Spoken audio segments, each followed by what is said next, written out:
Hello दोस्तों, मैं विवेक कुमार स्वागत करता हूं आपके अपने यूट्यूब चैनल ज्ञान विवेक क्लासेस में। आज हम करेंगे इंडियन नेवी एमआर के लिए प्रैक्टिस सेट नंबर 9वां। इसके पहले हमने 8 प्रैक्टिस सेट किए हैं। अगर आप नहीं देखें तो जाके उनको प्लेलिस्ट में देख लीजिएगा। तो चलिए बिना टाइम गंवाए शुरू करते हैं। तो आज का हमारा जो पहला क्वेश्चन है ये कह रहा है कि महाभारत में अर्जुन किसके पुत्र थे। ऑप्शन ने दिया है पांडु, शकुनी या सी दुर्योधन या डी भीष्म। जो इसका एक का सही जवाब हो जाएगा वो हो जाएगा ऑप्शन नंबर ए, यानी कि वो राजा पांडु के पुत्र थे। कौन? अर्जुन। चलिए हमारा अगला सवाल कहता है कि हिरोशिमा पर परमाणु बम कब गिराया था। कब गिराया था? ऑप्शन ने दिया 6 अगस्त 1945, 2 अगस्त 1945, 2 अगस्त 1944 या इनमें से कोई नहीं। जिसका सही जवाब हो जाएगा वो हो जाएगा 6 अगस्त 1945। तो कौन गिराया था? तो वो गिराया था यूएसए, यानी कि यूनाइटेड स्टेट ऑफ अमेरिका ने गिराया था। और ये कहाँ पड़ता है नागासाकी? तो ये पड़ता है जापान में। और जापान का एक और शहर था, हाँ, हिरोशिमा जापान में पड़ता, और एक और शहर था जिसका नाम था नागासाकी। क्या नाम था? नागासाकी नाम था। तो आप देख लीजिएगा नागासाकी पर कब गिराया था। तो गिराया था 9 अगस्त 1945 को। कब? तो 9 अगस्त 1945 को। चलिए अगला सवाल हमारा कहता है कि बांग्लादेश में कौन सी मुद्रा का प्रचलन है। तो इसका जो सही जवाब हो जाएगा वो हो जाएगा ऑप्शन नंबर ए, यानी कि टका। और बात बांग्लादेश की करें तो बांग्लादेश की राजधानी कौन सी है? तो वो है ढाका। कौन सी? तो ढाका है। अगर बांग्लादेश पहले एक पाकिस्तान का हिस्सा था, तब इसे किस नाम से जानते थे? तब इसे पूर्वी पाकिस्तान के नाम से जानते थे। और सन 1971 में ये एक अलग राज्य, वो अलग देश बन गया। तो इसका सही जवाब ए हो जाएगा। चलिए अगला सवाल हमारा कहता है मंदिरों के प्रांत के नाम से जाना जाता है, किसे जाना जाता है? ए दिया है मध्य प्रदेश, उत्तर प्रदेश, तमिलनाडु या इनमें से कोई नहीं। जो चौथा का सही जवाब हो जाएगा वो हो जाएगा ऑप्शन नंबर सी, यानी कि तमिलनाडु है, जिसे हम मंदिरों के प्रांत के नाम से भी जानते हैं। तो इसका सही जवाब सी हो जाएगा। चलिए अगला सवाल जो हमारा कहता है रबी फसल किस महीने बोई जाती है। चलिए रबी फसल की बात करें तो रबी फसल का मुख्य फसल एक है गेहूं और जौ। इसकी मुख्य फसलें हैं। अगर बात करें किस महीने बोई जाती हैं तो ये बोई जाती हैं अक्टूबर और नवंबर में बोई जाती हैं। कब बोई जाती हैं? अक्टूबर और नवंबर में। चलिए अगला सवाल हमारा 6 नंबर कहता है मानव शरीर के ताप को मापने वाला यंत्र है। तो ये सबको पता होगा, जो मानव शरीर को नापते हैं, किससे नापते हैं? तो वो नापते हैं थर्मोमीटर से। तो इसका सही जवाब हो जाएगा ऑप्शन नंबर ए। अगला सवाल हमारा कहता है भारत का सर्वोच्च न्यायालय कहाँ स्थित है। तो जो भारत का सर्वोच्च न्यायालय है, ऑप्शन दिया है कलकत्ता, दिल्ली, लखनऊ या इनमें से कोई नहीं। जिसका सही जवाब हो जाएगा ऑप्शन नंबर बी हो जाएगा, यानी दिल्ली। अगर बात हम सर्वोच्च न्यायालय के न्यायाधीशों की करें तो वर्तमान में सर्वोच्च न्यायालय में कितने न्यायाधीश हैं? तो वो हैं 34, एक मुख्य न्यायाधीश और 3 अन्य न्यायाधीश। अगर बात करें सर्वोच्च न्यायालय के न्यायाधीशों की अधिकतम उम्र कितनी होती है? तो वो होती है 65 वर्ष। कितनी होती है? 65 वर्ष। और बात करें हाई कोर्ट के जजों की उम्र कितनी होती है? 62 वर्ष। ये 62 वर्ष के बाद हाई कोर्ट के जज रिटायर हो जाते हैं और 65 वर्ष के बाद सुप्रीम कोर्ट के जज रिटायर हो जाते हैं। तो याद रखिएगा ये। देखिए अगला सवाल हमारा कहता है स्वतंत्रता मेरा जन्मसिद्ध अधिकार है, ये किसने कहा था। तो ये बहुत फेमस जो स्लोगन है, बहुत ही फेमस है। इसको किसने कहा था? तो इसको लोकमान्य तिलक ने कहा था, यानी कि ऑप्शन नंबर ए हो जाएगा। बात हम लोकमान्य तिलक की करें तो इन्होंने 2 पत्रिकाएं संपादित की थी। एक का नाम था केसरी, ये बहुत फेमस है, इसे आप याद रखिएगा। एक का नाम है केसरी और दूसरे का नाम है मराठा। क्या नाम है? तो दूसरे का नाम है मराठा। अब बात करें केसरी जो है किस लैंग्वेज में थी, तो ये थी मराठी लैंग्वेज में। और बात करें मराठा पत्रिका किस लैंग्वेज में थी, तो ये थी अंग्रेजी लैंग्वेज में। किस में? तो अंग्रेजी लैंग्वेज में थी। तो ये याद रखिएगा, ये कंफ्यूज कर सकता है, लेकिन आप लोग, मुझे उम्मीद है कि याद रखेंगे। तो चलिए इसका जो सही जवाब ए हो जाएगा। अगला सवाल हमारा कहता है नासिक किस नदी के किनारे स्थित है। तो आप सबको ये बात पता होना चाहिए कि जो नासिक है वो स्थित है गोदावरी नदी के किनारे। अगर हम बात गोदावरी नदी की करें तो ये दक्षिण भारत की सबसे लंबी नदी है। अगर बात इसकी लंबाई की करें तो लगभग 480 किलोमीटर के लगभग है। 480 किलोमीटर इसकी लंबाई है। और निकलती कहाँ से है तो गोदावरी नदी कहाँ से निकलती है, ये त्र्यंबक पहाड़ी से निकलती है जो कि महाराष्ट्र में है। चलिए अगला सवाल हमारा कहता है दांडी यात्रा एक हिस्सा था कि किसका हिस्सा था, दिया है होम रूल आंदोलन का, या असहयोग आंदोलन का, या सविनय अवज्ञा आंदोलन का, या फिर भारत छोड़ो आंदोलन का। अगर हम बात करें होम रूल लीग की स्थापना कब हुई थी तो हुई थी 1916 को। अगर बात करें असहयोग आंदोलन तो ये चालू हुआ था 1920 को। अगर बात हम सविनय अवज्ञा आंदोलन की करें तो ये शुरू हुआ था 6 अप्रैल 1930 को। और दांडी यात्रा जो थी इसी का हिस्सा थी, यानी कि जो ऑप्शन हमारा सी है ये सही हो जाएगा। चलिए अगला सवाल हमारा जो कहता है महात्मा गांधी की हत्या कब हुई थी, तो महात्मा गांधी की हत्या हुई थी 30 जनवरी 1948। और बात करें किसने की थी तो नाथूराम गोडसे ने की थी। किसने की थी, नाथूराम गोडसे को। अगर हम बात 30 जनवरी को करें तो 30 जनवरी को पर हर साल कौन सा दिवस मनाया जाता है तो मनाया जाता है शहीद दिवस। 30 जनवरी को शहीद दिवस मनाया जाता है। अगर बात करें हम गांधी जी के जन्म की तो गांधी जी का जन्म 2 अक्टूबर 1969 को हुआ था। 1869 को हुआ था। कब हुआ था तो 1869 को हुआ था। कहाँ हुआ था तो गुजरात में हुआ था। कहाँ, गुजरात के पोरबंदर में, तो याद रखिएगा। अगला सवाल हमारा जो कहता है कि भारत में मत डालने का अधिकार है। भारत में मत डालने का अधिकार है 18 वर्ष, 21 वर्ष, 20 वर्ष या डीन में से कोई नहीं। जिसका सही जवाब हो जाएगा वो हो जाएगा 18 वर्ष।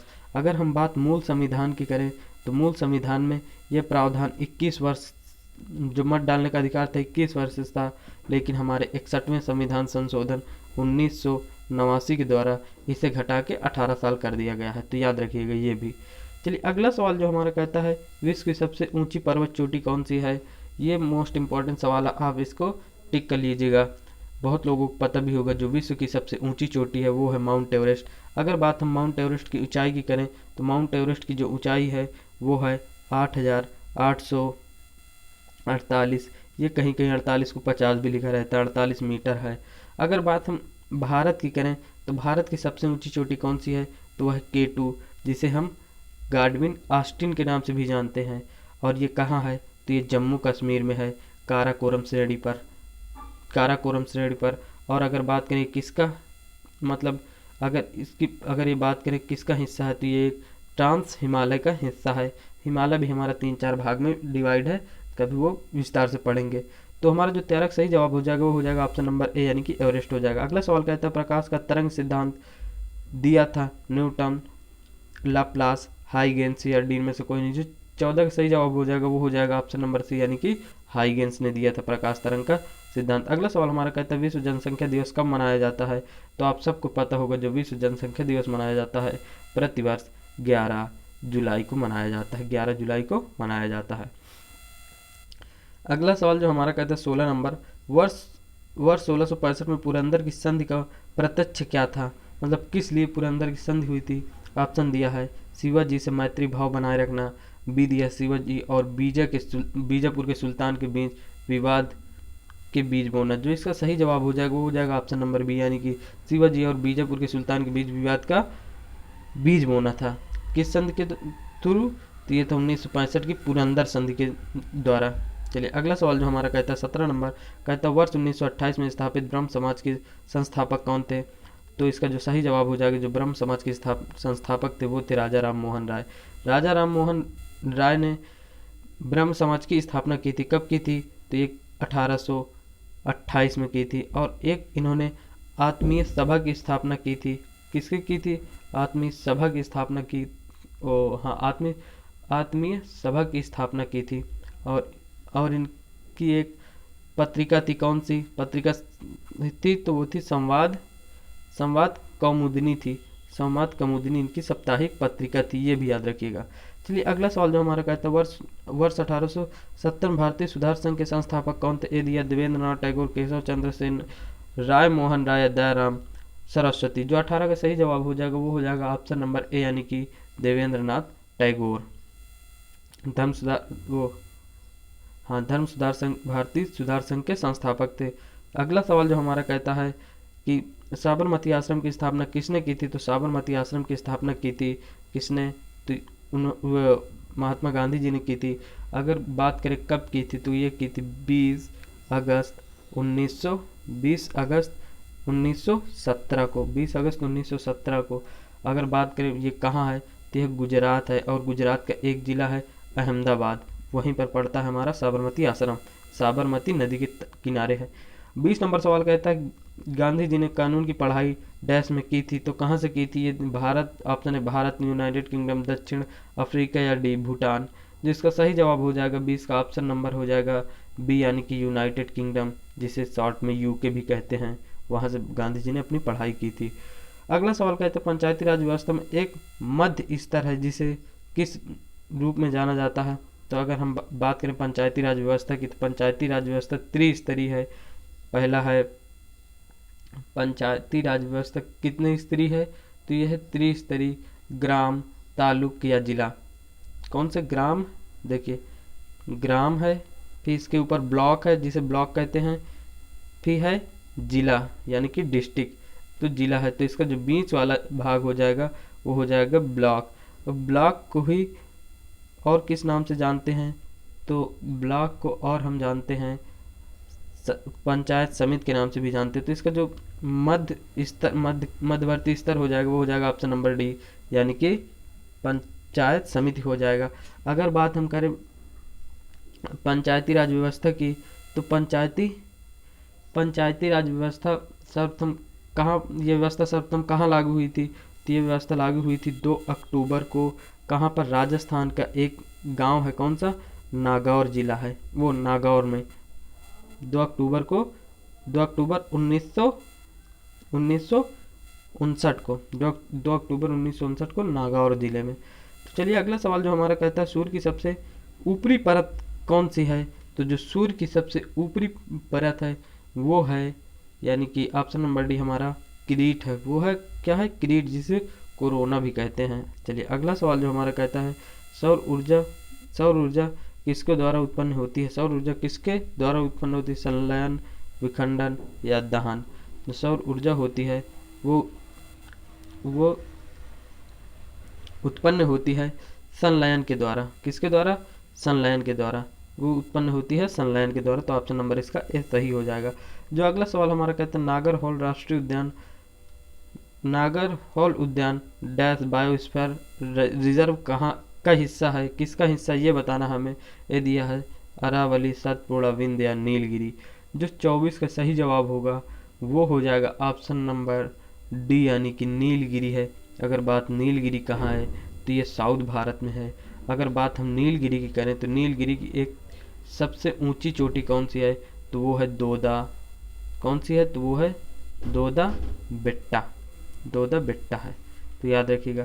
किस राज्य में पड़ता है? तो ये पड़ता है तमिलनाडु, केरल और कर्नाटक राज्य में। अगला सवाल हमारा कहता है 25 नंबर बांदी राष्ट्रीय उद्यान किस राज्य में है? तो जो बांदी राष्ट्रीय उद्यान है ऑप्शन दिया मध्य प्रदेश, राजस्थान। कौन से ऑप्शन? मध्य प्रदेश, राजस्थान, कर्नाटक और छत्तीसगढ़। जो हमारा 25 का सही जवाब होगा वो जाएगा ऑप्शन नंबर सी, यानी कि कर्नाटक हो जाएगा। ऑप्शन नंबर सी इसका सही जवाब हो जाएगा। अब यहाँ से हम करेंगे क्या? अब यहाँ से हमारा स्टार्ट हो रहा है साइंस, यानी कि सेक्शन दूसरा स्टार्ट हो रहा है। चलिए तो हम जल्दी करते हैं। सुनामी क्या है बताना। सुनामी क्या है? ऑप्शन दिया है समुद्र की ऊंची लहरें, चक्रवात, ओलोग गिरना या दिन में से कोई नहीं। जिसका सही जवाब हो जाएगा वो हो जाएगा ऑप्शन नंबर ए, यानी कि समुद्र की ऊंची लहरें। अगला सवाल हमारा कहता है वजन मापने की इकाई कौन सी है? तो जो पाउंड है ये वजन नापने की इकाई है। 1 पाउंड बराबर होता है शायद 452 ग्राम के आसपास होता है। 452 ग्राम के आसपास होता है। एग्जैक्ट नहीं पता, लगभग इतना ही होता है।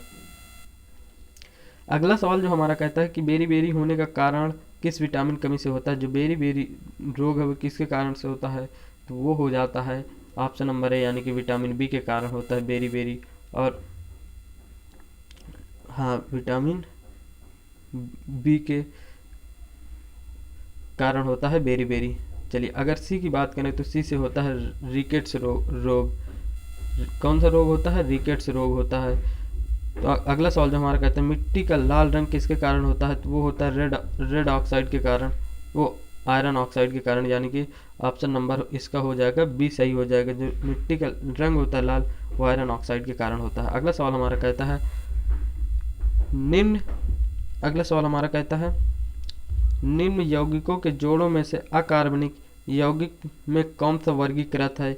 ऑप्शन दिया है न्यूक्लिक एसिड और मिनरल्स, प्रोटीन और पानी, पानी और नमक, या न्यूक्लिक एसिड और प्रोटीन्स। जो हमारा 30 का सही जवाब होगा वो हो जाएगा पानी और नमक, यानी कि ऑप्शन नंबर सी इसका सही जवाब हो जाएगा। चलिए 31 नंबर सवाल हमारा कहता है सप्रो का मतलब क्या होता है। सप्रो का मतलब क्या होता है ये बताना है। ये दिया है सेल शेप, डेड, रोटेन या इनमें से कोई नहीं। तो हमारा 31 का सही जवाब होगा वो हो जाएगा ऑप्शन नंबर बी यानी कि डेड। क्या होता है, ऑप्शन नंबर बी यानी कि डेड। चलिए अगला सवाल जो हमारा कहता है पृथ्वी के जीवन किन पर निर्भर करता है। ये दिया है कार्बनिक बेस्ड अणु, आयरन बेस्ड अणु, निकिल बेस्ड अणु या फास्फोरस बेस्ड अणु। जो हमारा 32 का सही जवाब हो जाएगा वो होगा कार्बनिक बेस्ड अणु पर पृथ्वी के जीवन निर्भर करता है। अगला सवाल हमारा कहता है जॉइंडिक्स जिसे हम पीलिया भी कहते हैं से कौन सा अंग प्रभावित होता है। तो हम बता दें आपको जो पीलिया से हमारा लीवर यानी कि यकृत प्रभावित होता है। कौन सा प्रभावित अंग होता है, तो यकृत प्रभावित होता है। चलिए अगला सवाल जो हमारा कहता है पौधों में पाए जाने वाला हरा पिगमेंट जो खाद बनाने के काम आता है कौन सा होता है, तो वो होता है क्लोरोफिल, यानी कि ऑप्शन नंबर डी। अगर वीडियो की क्वालिटी सही ना हो तो आप सेटिंग में जाके इसकी क्वालिटी बढ़ा लीजिएगा, आपको साफ सुथरा दिखने लगेगा। ठीक, चलिए जो हमारा 35 नंबर सवाल कहता है वो क्या कहता है कि साधारण ताप में भी द्रव रूप में पाई जाने वाली एकमात्र धातु कौन सी है। ये ऑप्शन दिया है ए गैलियम, पारा, ब्रोमीन या इनमें से कोई नहीं। जिसका सही जवाब हो जाएगा वो पारा को और किस नाम से जानते हैं, तो मरक्यूरी नाम से जानते हैं, मरकरी नाम से भी जानते हैं, यानी कि ऑप्शन नंबर बी इसका पारा सही जवाब हो जाएगा। चलिए अगला सवाल हमारा कहता है वनस्पति जगत का अध्ययन करने वाला विज्ञान है। ये दिया है सिस्मोलॉजी, माइकोलॉजी, जूलॉजी या बॉटनी। जिसका सही जवाब हो जाएगा वो हो जाएगा ऑप्शन नंबर डी, यानी कि बॉटनी के अंतर्गत हम पेड़ पौधों का अध्ययन करते हैं, यानी वनस्पति जगत का अध्ययन करते हैं। अगला सवाल जो हमारा कहता है गाटकर किसकी कमी से होता है। गाइटर लिखा सॉरी, जो इसे हिंदी में कहते हैं, हिंदी में इसे घेंघा कहते हैं। क्या कहते हैं, तो इसे घेंघा कहते हैं। ये किसकी कमी से होता है, तो ये होता है ऑप्शन नंबर सी, यानी कि आयोडीन की कमी से। इसका सही जवाब सी हो जाएगा। अगला सवाल हमारा कहता है सोडियम का चिन्ह क्या है, तो जो इसका सही जवाब होगा वो हो जाएगा सोडियम का चिन्ह है Na। क्या है, Na। सी है कैल्शियम का, ये है पोटेशियम का और ये है फास्फोरस का, याद रखिएगा। अगला सवाल कहता है तरंग किसी एक स्थान से दूसरे स्थान तक स्थानांतरित होती है। तो जो जिसके ऑप्शन दिए हैं संहति, तरंग दूरी या ऊर्जा। जो हमारा 39 का सही जवाब होगा वो हो जाएगा ऑप्शन नंबर सी, यानी कि ऊर्जा हो जाएगा। क्या हो जाएगा, ऑप्शन नंबर सी ऊर्जा हो जाएगा। अगला सवाल जो हमारा कहता है पौधे दिन में निम्नलिखित में से कौन सी गैस छोड़ते हैं। तो दिन में जो पौधे हैं वो छोड़ते हैं ऑक्सीजन गैस, और रात में कौन सी, तो रात में कार्बन डाइऑक्साइड छोड़ते हैं। तो ये बात याद रखिएगा। चलिए यहाँ से हम मैथ शुरू करते हैं। जो हमारा यहाँ से मैथ शुरू करते हैं। देखिए मैं आपको पेपर हल करने का एक बता दूं, जब आप एग्ज़ाम देने जाना तो लगभग 8 से 9 मिनट लेना जीएस के लिए, 8 से 9 मिनट जीएस के लिए लेना, और लगभग 7 या 8 मिनट साइंस के लिए लेना, और शेष जो समय बचे तो उसमें मैथ हल करना, क्योंकि मैथ में टाइम ज़्यादा लगता है, तो इस हिसाब से करोगे तो आपका पेपर ठीक जाएगा और क्वेश्चन भी नहीं छूटेंगे। तो ये सारी रणनीति होती है जिसे अपनाना पड़ेगा आपको। चलिए जो हमारा देखिए जो हमारा सवाल कहता है, ये कहता है 11 सही 1/, सवाल कहता है 11 सही 1/3 गुणे 4 सही 8/10 भागे x बराबर 22 सही 2/3 है, तो x का मान ज्ञात कीजिए। देखिए इसको अगर हम करेंगे तो 11 3 का भाग 11 हम देंगे 33, 33 एक 34 हो जाएगा, 34/3 हो जाएगा। अगर बात हम गुणे, पेन थोड़ा इधर उधर चल रहा है, अगर इसका करेंगे, अगर इसको हम बटे में बनाएंगे तो कितना आएगा, 10 का गुणा 4 में करेंगे 40 8 48/10 हो जाएगा। ये जो भाग ये जो भाग है इसे 1/x लिख लें, और आगे हमारा कितना दिया है, आगे दिया 22 सही 2/3 को अगर हम बटे में बनाएंगे सही बटे से तो कितना बनेगा, 22 का गुणा 3 में करेंगे 66 2 68 आएगा, 68/3 कितना हो जाएगा 68/3। और ये 3 से कलर चेंज कर लें, और ये 3 से ये 3 कट जाएगा, ये 3 से ये 3 कट जाएगा, और कुछ कट रहा है। अगर इसको हम काटा पीटी मचाएंगे तो हमारा जो आंसर आएगा x बराबर आएगा वो आ जाएगा 2.4, कितना आएगा 2.4। तो इसका जो सही जवाब होगा वो हो जाएगा ऑप्शन नंबर बी। चलिए देखिए जो हमारा अगला सवाल कहता है, क्या कहता है, अगला सवाल कहता है √12 plus √12 plus √12 dash dash dash, अगर यही प्रक्रिया अनंत तक की जाए तो किसके बराबर होगा। देखिए अगर ऐसा करता है तो ये जो बीच में दिया है इसका हम एक गुणनखंड बनाएंगे। अगर ये गुणनखंड बनेगा तो आएगा 4 गुणे 3। गुणनखंड करते समय आप याद रखिएगा इनके बीच के जो डिफरेंस हो वो सिर्फ 1 होना चाहिए। कितना होना चाहिए, वो 1 होना चाहिए। नहीं तो हम करने को तो 6/6 गुणे 2 भी कर सकते थे, लेकिन उसका गुणनखंड का जो अंतर आना चाहिए वो 1 आना चाहिए। अब जब अगर यहाँ पे प्लस हो तो बड़ी वाली संख्या लेते हैं, अगर माइनस होती तो छोटी वाली संख्या लेते, तो यहाँ पे प्लस है तो बड़ी वाली संख्या लेंगे। इस तरह से हमारा जो सही जवाब हो जाएगा वो हो जाएगा ऑप्शन नंबर सी, यानी कि 4 हो जाएगा। 42 का ऑप्शन नंबर सी सही है। चलिए अगला सवाल जो हमारा कहता है कि एक विद्युत खंबे को और फिर से सवाल पढ़ रहा हूँ। एक विद्युत खंबे को और एक 400 मीटर लंबे पुल को पार करने में 700 मीटर लंबी ट्रेन द्वारा लिया गया समय का अनुपात क्या होगा। इसमें क्या पूछा गया है, तो समय का अनुपात पूछा गया है। अगर हम इसे देखें तो मान लीजिएगा समय का, दोनों में समय कितना लिया है, मान लीजिएगा x लिया है। पहले तो अगर भाई खंबा है, वो मान लो खंबा है तो खंबे की तो लंबाई होगी नहीं, तो सिर्फ इतना लेंगे 600 x मान लीजिए समय x था, और ट्रेन और प्लेटफॉर्म की लंबाई मिला के कितनी होगी। तो अगर बात करें पुल की, पुल है प्लेटफॉर्म नहीं है यहाँ पे, जो पुल है पुल की लंबाई दिया है, जो पुल की लंबाई दिया है वो दिया है 400, और रेलगाड़ी की लंबाई 800 दिया है। अगर बात करें सिर्फ खंबा को पार करने में उसने पेन नहीं चल पा रहा है, एक समय लिया, और पुल पार करेंगे तो जुड़ जाएगी दोनों की लंबाई और बटे x हो जाएगा। अगर इसको काटा पीटी करेंगे तो यहाँ पे 3 आएगा, यहाँ पे 5 आएगा, यानी कि जो इसका सही जवाब हो जाएगा वो हो जाएगा 5:3, यानी कि हमारा ऑप्शन नंबर 3:5 आएगा। ऑप्शन नंबर डी इसका सही हो जाएगा। ऑप्शन नंबर डी इसका सही जवाब है। चलिए देखिए हमारा जो अगला क्वेश्चन कहता है वो कहता है √2.25 का मान कितना होगा। तो ये हो जाएगा 1.5। जब अंडर ये किसका 225 किसका वर्ग है, तो ये है 15 का, लेकिन दशमलव लगा है तो यहाँ पे दशमलव लगाएंगे तो हो जाएगा बी नंबर, यानी कि 1.5 आएगा। चलिए देखिए जो हमारा अगला सवाल कहता है यदि प्याज का भाव जो प्याज का भाव 50 रुपये प्रति केजी है, तो 100 ग्राम प्याज का भाव कितना होगा? तो जो 100 ग्राम, अगर केजी को हम ग्राम में बनाएंगे तो कितना करेंगे? इतना करेंगे।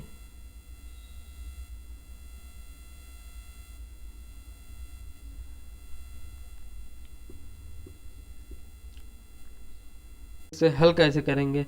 तो इसे हल करेंगे, कितने ग्राम प्याज चाहिए हमें, 50 ग्राम का भाव पता करना है। और प्याज कितने रुपए की 1 केजी थी? तो थी 50 रुपए की 1 केजी। और केजी का मतलब 1000 ग्राम गुणे कितने ग्राम, 50 रुपए में है कितने ग्राम की, 100 ग्राम की। अगर इसे काटा पीटी मचाएंगे तो ऑप्शन आंसर आ जाएगा 5, यानी कि इसका जो सही जवाब हो जाएगा ऑप्शन नंबर डी सही हो जाएगा। क्या हो जाएगा? ऑप्शन नंबर डी इसका सही जवाब हो जाएगा। अगला सवाल हमारा कहता है 1 टन में कितने किलोग्राम होते हैं? तो हम बात करें अगर 1 टन में, तो 1 टन में जो होता है 1000 केजी होता है। कितना होता है? तो 1000 केजी होता है। अगर 100 केजी की बात करें, 100 केजी बराबर 1 कुंटल होता है। 100 केजी बराबर 1 कुंटल, और 10 कुंटल बराबर होता है 1 टन। सॉरी, हाँ, 10 कुंटल बराबर 1 टन। अगर 10 कुंटल बराबर 1 टन, अगर 1 टन बराबर 100 केजी, तो 10 टन बराबर 1000 केजी, यानी कि इसका सही जवाब बी हो जाएगा। देखिए अगला सवाल हमारा कहता है यदि एक आयत की लंबाई और चौड़ाई क्रमशः इतना इतना है तो इसका परिमाप क्या होगा? तो इसका परिमाप क्या होगा?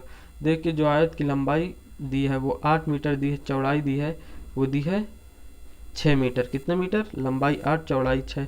अगर इसकी परिमाप की बात करें तो परिमाप बराबर होता है 2 गुणे लंबाई प्लस चौड़ाई। 2 गुणे लंबाई प्लस चौड़ाई, तो दिया है 8 प्लस 6 गुणे 2। अगर इनको जोड़ेंगे तो 8 6 14 गुणे 2 बराबर 28 मीटर, यानी कि ऑप्शन नंबर इसका सी जो है वो सही हो जाएगा। देखिए अगला सवाल जो हमारा 38 नंबर सवाल कहता है वो कहता है एक दुकानदार अपने ग्राहक को 10% की छूट देता है, फिर भी वो 25% के लाभ कमाता है। यदि वह कमीज का विक्रय मूल्य 1250 लिखा हो तो दुकान द्वारा खरीदी गई मूल्य क्या थी? यानी कि हमें इसका सीपी बताना है। देखिए ऐसे सवाल हम कैसे करेंगे, बहुत ही सरल। देखिए ये हमारा सीपी हो गया और ये हमारा मार्केट प्राइस हो गया, ये हमारा एसपी हो गया। तो जो छूट दी जाती है वो मार्केट प्राइस पर दी जाती है। कितने की छूट दे रहा है? कह रहे हैं आप 10% की। 10% की छूट बराबर 90 पर। अगर 10% भाई 100 था, 10% छूट दिए 90 हुआ है। अब कह रहा है कि 90% छूट देने पर भी 125 मतलब 25% का लाभ कमाता है। यदि इसका विक्रय मूल्य इतना है, विक्रय मूल्य जो है वो है 125। अब जो ये दिया है ये 125 दिया है, 125% की वैल्यू दिया। अगर हम, हाँ देखिएगा, अगर हम सीपी एसपी लें तो सीपी और एसपी ये कह रहा है, ये अगर सब अब मानते हैं तो ये 125 हो जाएगा ना। तो वही कह रहा है 125 बराबर 125% बराबर ये दिया है, मतलब 1250। तो 1% बराबर कितना होगा? 10 होगा। 1% बराबर भाई 10 ही तो होगा।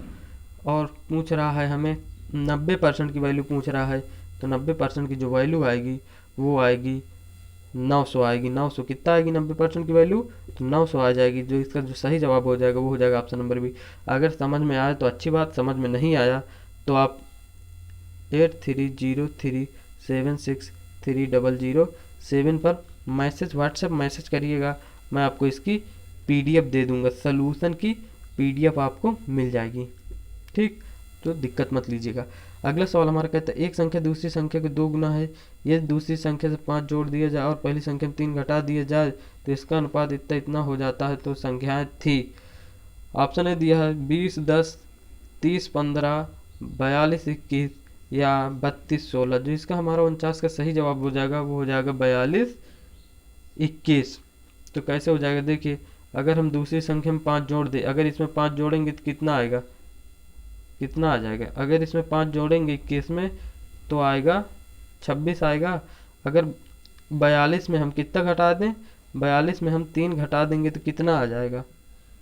हाँ, तो आप कहोगे जब हम 42 से 3 घटाएंगे तो आएगा 39 आएगा। अब जब इसको काटा पीटी करेंगे तो हमारा जो फाइनल अनुपात आएगा वो आएगा 3:2। कितना आएगा? 3:2 आ जाएगा। तो इसका जो सही जवाब होगा वो हो जाएगा ऑप्शन नंबर 3, यानी कि ऑप्शन नंबर 3 यानी कि 42:21 आ जाएगा। देखिए जो हाँ अगला सवाल हमारा कहता है x+4y+2z का होल स्क्वायर बराबर क्या आएगा। तो 50 का जो सही जवाब होगा वो हो जाएगा ऑप्शन नंबर बी, यानी कि x² + 16 y² + 4z² +8xy + 16 yz + 4zx। तो इसका सही जवाब ये। अगर अच्छा लगा हो तो लाइक कीजिए, अगर ना अच्छा लगा हो तो डिसलाइक भी कर सकते हैं आप। और अगर आप डिसलाइक करते हैं तो आप बता दीजिएगा कि इसमें कमी क्या है, तो मैं अगले प्रैक्टिस सेट में इसको दुरुस्त करके आपको दूंगा। चलिए तब तक के लिए धन्यवाद। फिर करेंगे हम अगला प्रैक्टिस सेट।